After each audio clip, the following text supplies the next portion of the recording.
Claire didn't expect the cabin to feel so heavy the moment she stepped inside, but it did. Maybe it was because she had driven for hours with one goal, finally getting distance from everything and everyone.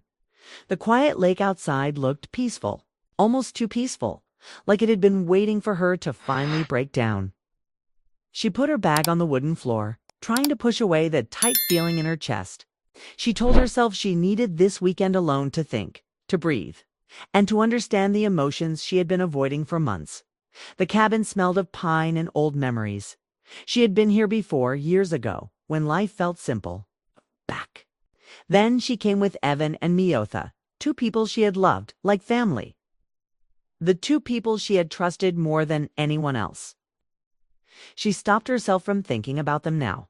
She wanted silence, not reminders of where her heart had been hurt and where she had made mistakes she still didn't know how to fix. She went to the window, looking out at the wide lake and the tall trees bending in the wind. It should have been calming, but her mind kept racing. She came here to escape. But she still carried everything inside her. Then she heard something she wasn't prepared for. The sound of a car rolling over the gravel outside. Her heartbeat jumped. No one knew she was here. She slowly stepped closer. To the window, peeking through the thin curtains. A dark SUV had pulled in. The doors opened. Two figures stepped out, and Claire's breath caught painfully in her throat. Evan, Mia, her closest friends. The people she had pushed away without even giving a full explanation. She froze, stunned. How did they find her? Why now? Why here? Before she could think, the cabin door opened. Mia stepped in first, brushing the cold air from her jacket. Her expression softened the moment she saw Claire. "Oh, thank God," she whispered, her voice trembling with relief. "Claire, you didn't answer any of our calls. We thought something had happened." Evan came in behind her, closing the door gently. His tall frame filled the space, and his calm presence, the one Claire once relied on more than she wanted to admit, pulled at something in her chest. "You disappeared," he said softly. "We were worried." Claire tried to hold her ground, but emotions she had buried rose too fast. "Came here to think," she said, her voice thin. Mia stepped forward, guilt and worry mixing in her eyes. "Then let us think with you." The words hit Claire harder than she expected. She had come here to be alone because she didn't think anyone cared anymore. She didn't think they had time for her pain. She had been afraid to be honest with them, afraid to be the one who needed too much. But seeing them now wet from the cold air, breathless from worry, she felt something twist inside her. Something she couldn't push down this time. She backed up until her shoulders touched the wall. "Why are you here?" she asked. Not angry, just confused. Evan stepped forward slowly, like he didn't want to scare her. "'Cause you shut us out and we didn't know how to reach you anymore." Mia nodded. "We knew you loved this cabin. So, we came here just hoping you'd be okay." Claire shook her head, eyes stinging. "I didn't ask you to come." Mia hesitated. "No, but you once asked us to come here before. That day you needed help. The day we didn't show up." The memory hit Claire so hard she had to breathe slowly to steady herself. That day, months ago, when she was overwhelmed, hurting, and scared to admit it, she had reached out to them. But they were busy. Life got in the way. And she convinced herself that asking people for support only led to disappointment. She convinced herself to stop needing anyone. Claire looked down. "I asked for you once, and you weren't there." Evan's face softened with regret. "We know, and we're sorry, truly." The cabin suddenly felt smaller, warmer, like their presence was changing the air around them. Claire didn't know what to feel. Relief, anger, hope, fear, everything mixed together. Until her thoughts tangled, she whispered, "I just didn't want to be a burden." Mia stepped closer. "You're not a burden, Claire. You never were." Evan nodded in agreement. "You don't have to do everything alone." For a moment, none of them spoke. The soft sound of the lake wind filled the quiet. Claire looked at the two people she had once trusted so deeply. They looked tired, worried, and sincere. She wasn't used to people fighting to stay in her life. She didn't know what to do. With the warmth their presence brought back into her chest, she took a slow breath and asked the question she had been too scared to voice until now. "So you're here. For me?" Mia smiled sadly. "Always." Evan's voice was steady. "We don't want to lose you." Something inside Claire finally cracked, not in pain, but in understanding. Maybe she wasn't as alone as she thought. Maybe she had tried too hard to run from people who were still willing to stay. But just as she felt herself soften, something unexpected happened outside. A loud crack echoed across the lake, the kind of sound that made all three of them look toward the window at once. And Claire knew the weekend was about to take a turn she never expected. The storm hit without warning. Rain pounded against the cabin windows, drumming in a way that made the walls seem alive. Thunder rolled across the lake, shaking the quiet air that had settled between Claire, Evan, and Mia. They had gathered in the living room. Blankets draped over their shoulders, huddled close, not for warmth alone, but because the storm left nothing else to do. The wind rattled the cabin, the lights flickered, and for the first time that weekend, Claire felt the weight of everything she had been. Holding in her chest, she looked at Mia, sitting across from her, hair slightly damp, eyes wide and sincere.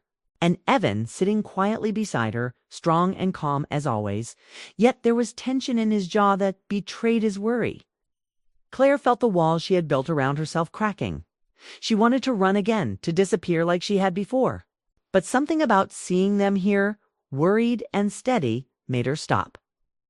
She didn't know if she wanted to run this time. The conversation started slowly, almost hesitantly. Mia spoke first, voice low. "Claire, we didn't know how much you were hurting. You've been so distant. We thought you didn't want us around." Her words were gentle but raw, and Claire felt a lump form in her throat.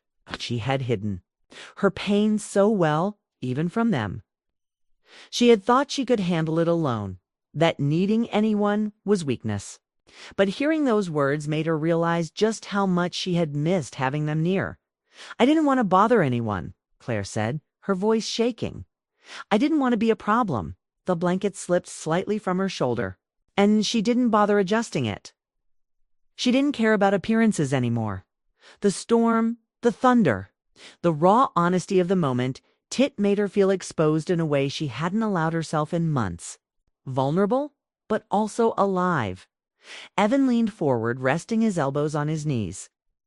"You're never a problem, Claire," he said quietly. "You think we don't notice when you pull away, but we do. And it hurts seeing you struggle alone." His words hit her in a place she had tried to ignore. She had assumed that asking for help was selfish. But here they were, proving her wrong. Proving that she wasn't alone even when she felt like she was. Mia reached across the small space between them and took Claire's hand. "You don't have to push us away. You don't have to do everything by yourself." Claire looked at their hands, the two people she had loved like family.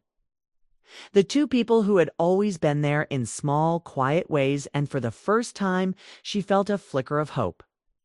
Maybe this weekend wouldn't just be about escaping her past. Maybe it could be about healing with them beside her. They sat in silence for a few moments, listening to the storm. The fire crackled, filling the room with warmth that didn't come from the blankets or the heater. It came from the presence of people who cared enough to stay. Claire's chest ached with a mixture of relief and regret. Relief that they were here, regret for pushing them away for so long. Finally she spoke, barely above a whisper. "I don't know how to do this anymore. Talking to people, trusting people." Her eyes fell to her lap. "I've been running for months, and I'm tired." Mia squeezed her hand. "Then stop running. Let us in. Let us help you carry it." Evan nodded beside her, silent but steady, his hand hovering just above hers, as if waiting for permission to join in the small circle of trust. Claire felt tears prick at the corners of her eyes. She wasn't used to letting anyone see her like this, so fragile, so uncertain but the storm outside. The warmth inside, the soft voices of people who refused to give up on her, made it possible. For the first time that night, Claire felt herself relax, even a little. She leaned forward, resting her elbows on her knees, trying to steady her shaking hands. "I don't know if I can," she admitted. "I don't know if I deserve help." "You do?" Evan said, firm but kind. "We all do. You've been carrying this alone because you think it's what you should do. But you don't have to. None of us do." His words were simple, but they cut through months of self-doubt. He wasn't lecturing her. He wasn't pitying her. He was offering her the truth she had been too afraid to admit. She deserved support. She deserved care. She deserved to stop running. Mia leaned closer. "And we're here. We're not leaving. Not this time. We'll stay as long as you need us." Claire felt the words sink in, settling around her like a gentle embrace. It wasn't about romance. Not yet. It wasn't about dramatic confessions. It was about connection, about trust, about feeling safe enough to finally let someone see her fully. The fire crackled again, louder this time, and Claire realized she hadn't noticed the hours passing. The storm outside had begun to soften, the rain slowing to a light drizzle. She looked at Evan and Mia, both watching her with quiet patience. She wanted to reach for them both, not in a romantic way, but in a deeply human, heartfelt way. She wanted to say, "I'm ready to let you in," without fear, without hesitation. Her voice trembled as she finally whispered, "I don't want to keep running. I don't want to be alone anymore." Mia's smile was soft, almost tearful. "You won't have to be." Evan finally took her hand in his, gently, and for the first time in months, Claire felt the weight she had carried alone start to lift. She leaned slightly into the warmth of their presence, letting herself breathe, letting herself feel, letting herself hope. The storm had brought them together, not just in the cabin, but in a shared moment of honesty and care. And Claire knew, deep down, that this night would be the first step toward something she had almost forgotten existed. Trust, connection, and the simple, quiet comfort of people who refused to leave you behind. As the fire burned lower and the storm faded outside, Claire realized the weekend had already begun to change her. She had asked for support once and been disappointed, but now, this time, they were here. And she knew without a doubt that her heart wouldn't have to face the storm alone anymore. The storm had passed, leaving a calm silence over the lake. Morning sunlight reflected off the water, shimmering across the cabin and filling the room with warmth. Claire stepped outside, breathing in the crisp air, letting it wash over her like a promise of something new. She felt lighter, but also nervous. Last night had been intense. Emotions had flown freely, unspoken truths had been revealed, and the tension she had carried for months had begun to ease. Yet she knew the real test hadn't arrived, yet was in the morning, when clarity returned, when honesty could know longer hide behind the shadows of night. As she walked along the wooden deck, she felt them coming up behind her. Evan's quiet steps and Mia's soft approach were familiar, grounding. She didn't have to turn to know they were there, but she did anyway. Seeing their faces in the gentle morning light made her chest tighten. They had stayed, like they said they would. They had chosen to be present, and that alone said more than any words could. "Claire," Mia said softly, breaking the silence. "What are you thinking about?" Claire exhaled slowly. Her eyes scanned the lake first, as if the vast, still water could hold her feelings until she found the words. "I've been thinking about last night, about everything I pushed away, about the times I ran, the times I pretended I didn't need anyone, and I realize I was wrong." She paused, swallowing hard. "I thought I had to do it all alone. I thought needing people made me weak, but I see now it only made me lonely." Evan stepped closer, placing a steady hand on her shoulder. "You're not weak, Claire. Needing someone doesn't make you weak. It makes you human. It makes you real." His voice was calm, unwavering. full of the kind of certainty she wished she could feel about herself. Claire turned to face them fully. Their presence, steady and supportive, reminded her of how much she had tried to shut out, how much she had feared dependence. But dependence wasn't weakness. It was connection. It was trust. It was love in the quiet, patient way they had shown. "I don't want to be alone anymore," Claire said, her voice firmer now, though her chest still ached with vulnerability. "I don't want to keep running. I want to let people in, and I want to let you in." Her words hung in the air, heavy with courage and fear alike. She glanced at Evan and Mia, searching for any hint of judgment. There was none, only understanding, only acceptance. Mia smiled, tears glistening at the corner of her eyes. "We're already in," she whispered. "We've been here, and we're not going anywhere." Her hand reached for Claire's, warm and reassuring. The contact was small but powerful. Claire felt the tension in her shoulders ease. The weight she had carried for months begin to lift. It wasn't dramatic, it wasn't rushed. It was steady, calm, and real. Evan joined in, taking her other hand. "We'll keep showing up," he said, "if you let us." His eyes met hers, steady and sincere.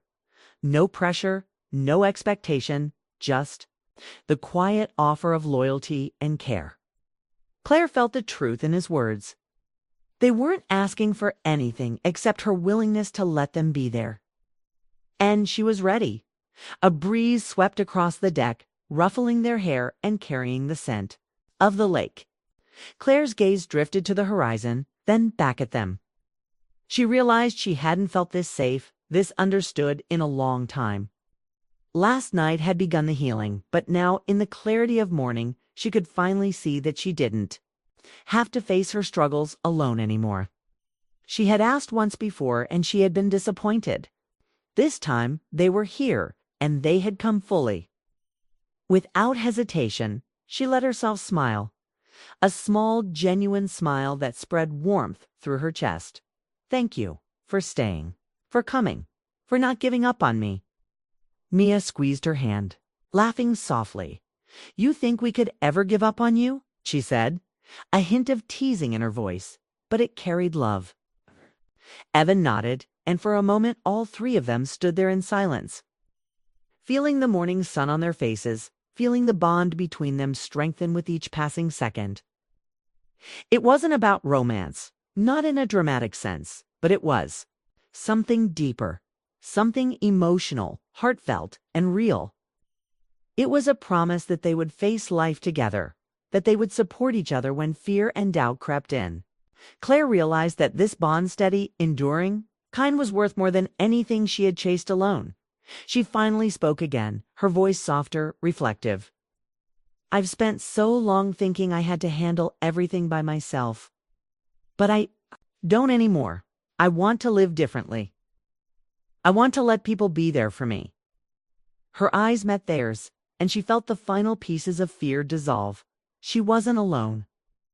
Not anymore. Mia's hands still held hers, warm and steady. Evan's presence remained constant, calm and protective. And in that moment, Claire understood something fundamental. Life didn't have to be faced in solitude. Love, friendship, support, they were all here, patiently waiting, willing to heal the wounds she carried. She didn't have to hide anymore. She didn't have to pretend. The three of them stood together on the deck, watching the sunlight ripple across the lake, the world calm and bright after the storm. Claire felt a surge of hope, a quiet thrill that this weekend was not about running from the past, but stepping into a future where she could lean on people who cared. She had asked once before, and it had failed, but this time they had answered. And that was enough. More than enough. She squeezed their hands, and they squeezed hers back, a simple gesture loaded with meaning. It was an agreement, unspoken yet understood. They would face life's challenges together. No pretending, no hiding, no running. Just presence, care, and the steady comfort of people who refused to leave. Claire inhaled deeply, letting the fresh morning air fill her lungs. letting the sunlight warm her face, letting the moment sink in fully. She had asked for connection, and they had come. And for the first time in a long time, she knew she was exactly where she needed to be.